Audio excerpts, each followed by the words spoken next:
सुप्रभात छात्रों, देव भाषा चैनल में आप सभी का स्वागत है।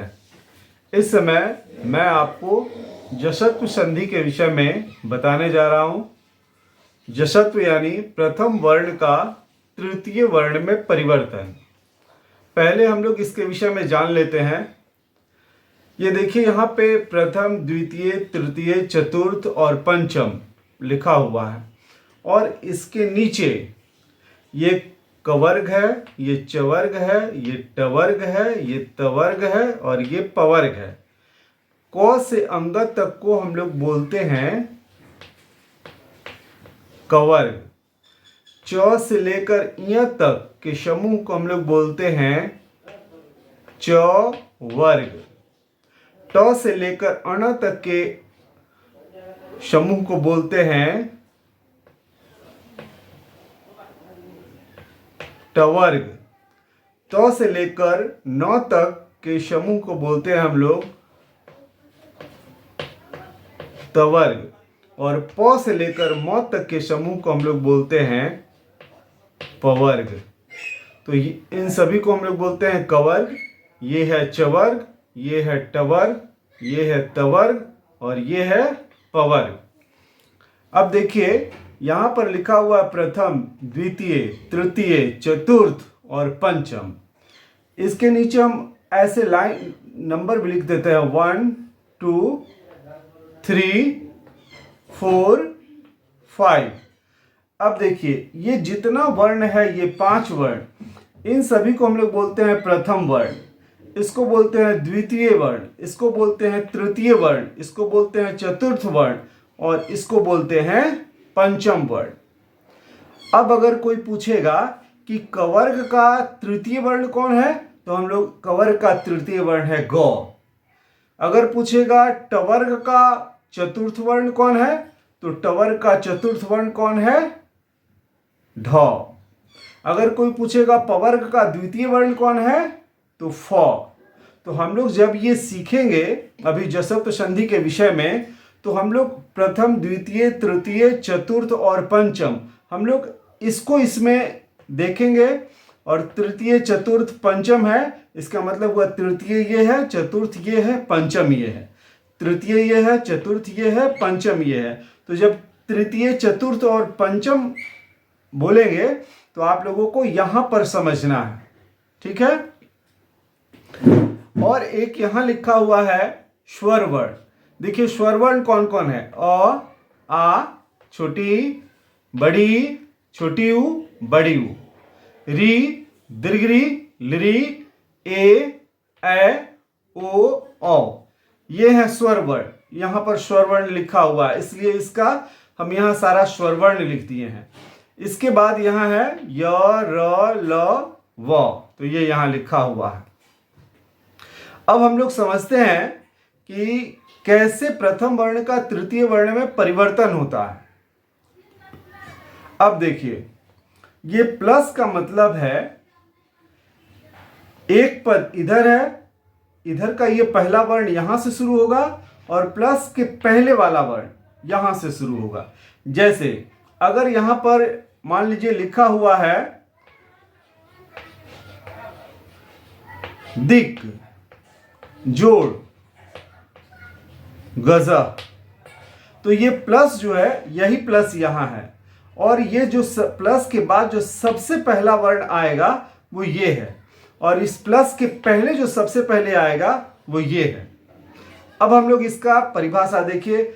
इसका परिभाषा कितना लंबा है, लेकिन हम लोग शॉर्ट में ही इसका परिभाषा सिर्फ इसके माध्यम से हम लोग कैसे पढ़ देंगे।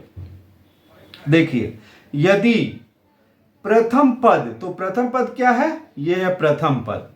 यदि प्रथम पद यानी ये प्रथम पद के अंत में, तो अंत में यानी क्या है ये? क। प्रथम पद के अंत में कोई भी, इसको बोलते हैं हम लोग वर्ग। तो ये कवर्ग से लेकर पवर्ग तक को सबको हम लोग वर्ग बोलते हैं। प्रथम पद के अंत में किसी भी वर्ग का, यानी कवर्ग से लेकर पवर्ग तक में से किसी भी वर्ग का पहला वर्ण हो, यानी क च ट त प, यानी प्रथम पद के अंत में यहां पर क च ट त, प्रथम पद के अंत में यहां पर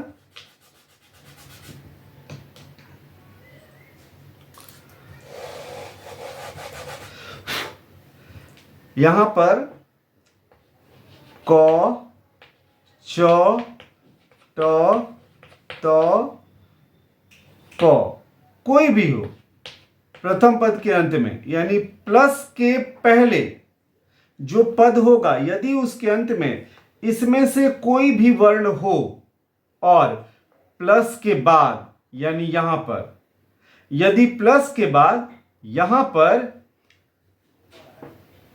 कोई भी स्वर वर्ण रहे, यानी इसमें से ये जो यहां स्वर वर्ण लिखा हुआ है, इस सारे स्वर्ण वर्ण में से यहां पर कोई भी स्वर वर्ण हो, यहां लिखा हुआ है प्लस के पहले यानी प्रथम पद के अंत में किसी भी वर्ग का पहला वर्ण हो, यानी इसमें से कोई एक यहां पर हो, और इसके बाद कोई भी स्वर वर्ण रहे, यानी इसमें से कोई यहां रहे पहला, इसमें से कोई यहां रहे, या तीसरा चौथा पांचवा। तो ये हो गया हमारा तीसरा, ये हो गया चौथा, और ये हो गया पांचवा। ये हो गया तीसरा, ये हो गया चौथा, और ये हो गया पांचवा। तीसरा चौथा पांचवा, तीसरा चौथा पांचवा, तीसरा चौथा पांचवा, यानी इन सभी में से तीसरा चौथा पांचवा में से कोई वर्ण हो, यानी या तो कोई स्वर वर्ण हो, या तीसरा चौथा पांचवा वर्ण हो, या य र ल व, यानी प्लस के बाद सबसे पहले कोई स्वर वर्ण हो, या तीसरा चौथा पांचवा वर्ण हो, या य र ल व। यदि इतने सारे वर्णों में से कोई भी एक वर्ण प्लस के बाद होगा, तो ये जो पहला वर्ण है, अगर पहला वर्ण क है, ये जो पहला वर्ण यहां आएगा वो कन्वर्ट हो जाएगा तीसरे वर्ण में। अब यदि यहां क है तो ये क कन्वर्ट होकर बन जाएगा ग, यदि च है तो च कन्वर्ट होकर बन जाएगा ज, यदि ट है तो ट कन्वर्ट होकर बन जाएगा ड, और यदि त है तो त कन्वर्ट होकर बन जाएगा द, और प है तो प कन्वर्ट होकर बन जाएगा ब, ऐसे। ठीक है, अब इसका एग्जाम्पल हम लोग देखते हैं कि कैसे इसका एग्जाम्पल होगा।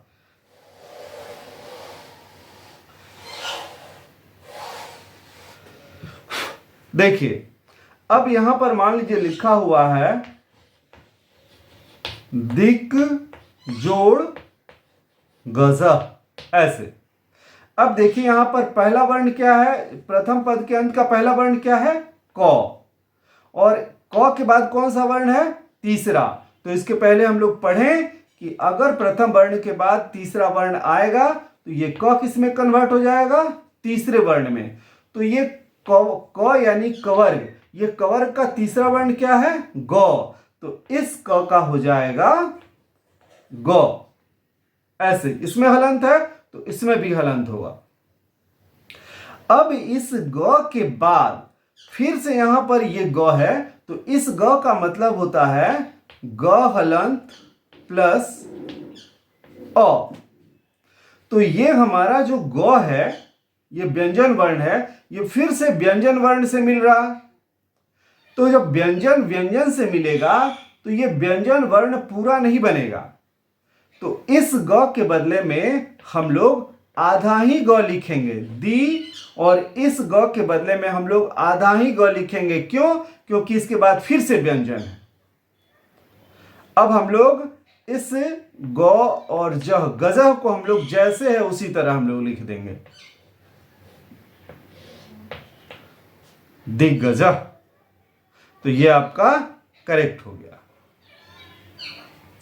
अब दूसरा एग्जाम्पल देखिए। दूसरे एग्जाम्पल में है अ च अच जोड़ अंतः। अब देखिए इसमें ये प्रथम वर्ण है और प्रथम वर्ण के बाद क्या आया यहाँ पे? स्वर। तो हम लोग इसके पहले पढ़े हैं, यदि प्रथम वर्ण के बाद कोई भी स्वर वर्ण आए तो भी ये प्रथम तृतीय में कन्वर्ट होगा। तो इस प्रथम का तृतीय क्या हो जाएगा? च का हो जाएगा, च कन्वर्ट हो जाएगा तृतीय में, तो ये हो जाएगा अ, और च कन्वर्ट हो गया ज में, ज। अब क्या होगा? ये ज के बाद यहां पर शुरू में है अ, तो ज हलंत और अ मिलकर ये पूरा ज बन जाएगा। तो हम लोग लिख देंगे अ ज, और इसके बाद आधा न और तह को जैसे है उसी तरह हम लोग लिख देंगे। तो ये हो गया अजंत। एक और एग्जांपल आप लोगों को समझा देते हैं।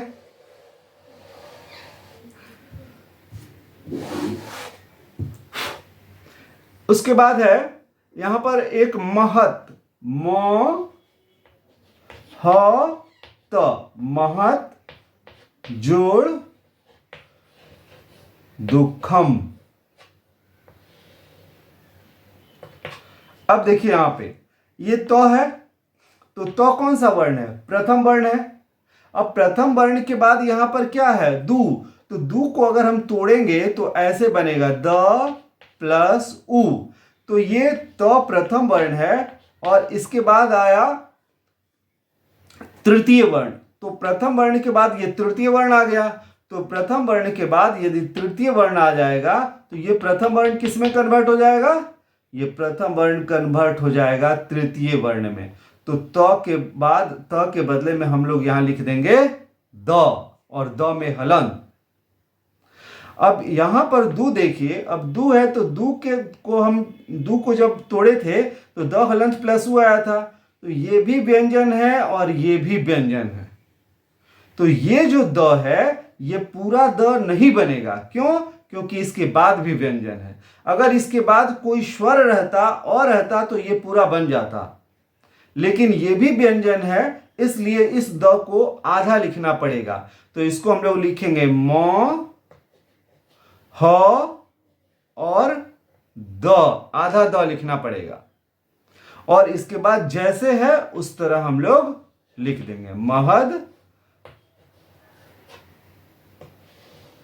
दुखम। इस तरह से प्रथम वर्ण का तृतीय वर्ण में परिवर्तन होता है।